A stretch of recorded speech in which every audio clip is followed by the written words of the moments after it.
I find this a fascinating object. It's a fiber optic cable for a stereo. If I shine this laser pointer down the cable, it guides the light out the other end. These cables are used to connect our world today and are capable of transmitting information across countries and oceans. But first, let me show you how it works. I have a bucket that I've modified with a window in front. And on the other side, I put a stopper in this hole right here. I have a bottle of propylene glycol with just a little bit of creamer in it. A ring stand. And of course, a laser pointer.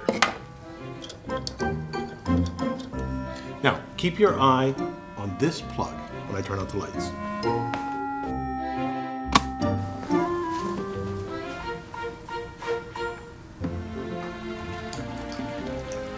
That's wonderful. The light follows the liquid flow all the way to the bucket. Amazing. It does this because of total internal reflection. As the light enters the stream, it is reflected as soon as it hits the interface between air and liquid.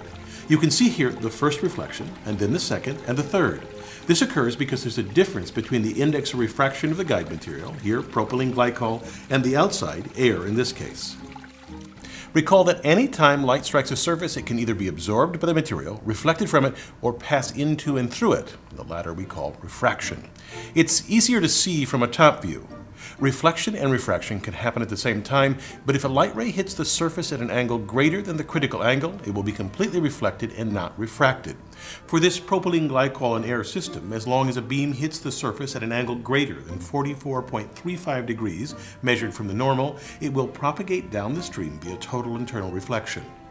To create this same effect in an optical fiber, engineers create a core of glass, usually pure silicon dioxide, and an outside layer called cladding, which they also typically make from silicon dioxide, but with bits of boron or germanium to decrease its index of refraction.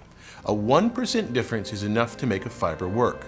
To make such a long, thin piece of glass, engineers heat a large glass preform. Its center is the pure core glass and the outside the cladding. They then draw or pull a fiber by winding the melt onto a wheel at speeds up to 1,600 meters per second. Typically, these drawing towers are several stories tall. The height allows the fiber to cool before being wound onto a drum. One of the greatest engineering achievements was the first ocean-spanning fiber optic cable.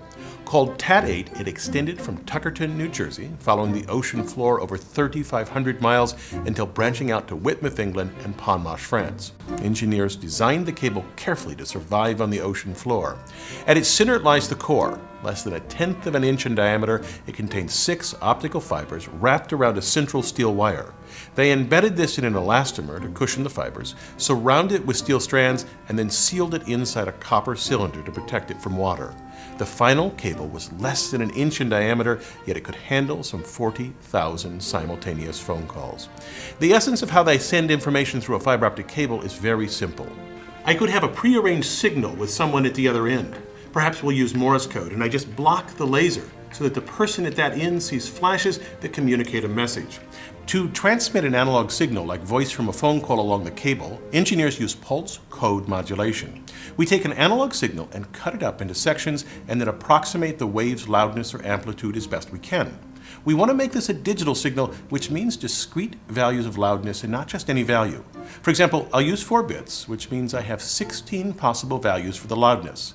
So the first 4 sections of the signal could be approximated by about 10, 12, 14, and 15. We then take each section and convert its amplitude to a series of 1s and 0s.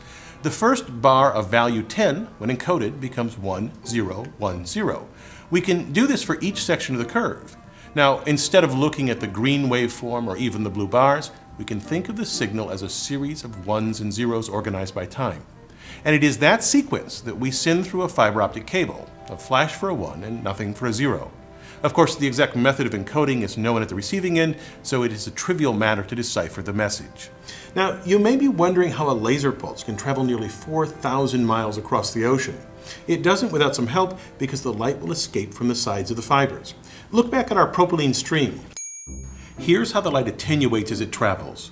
You can see here a narrow beam in the bucket that broadens a bit when it enters the stream, and then after the first bounce, the beam leaves even broader than it entered. That's because the interface with the air is uneven and the rays that make up the beam strike at slightly different angles.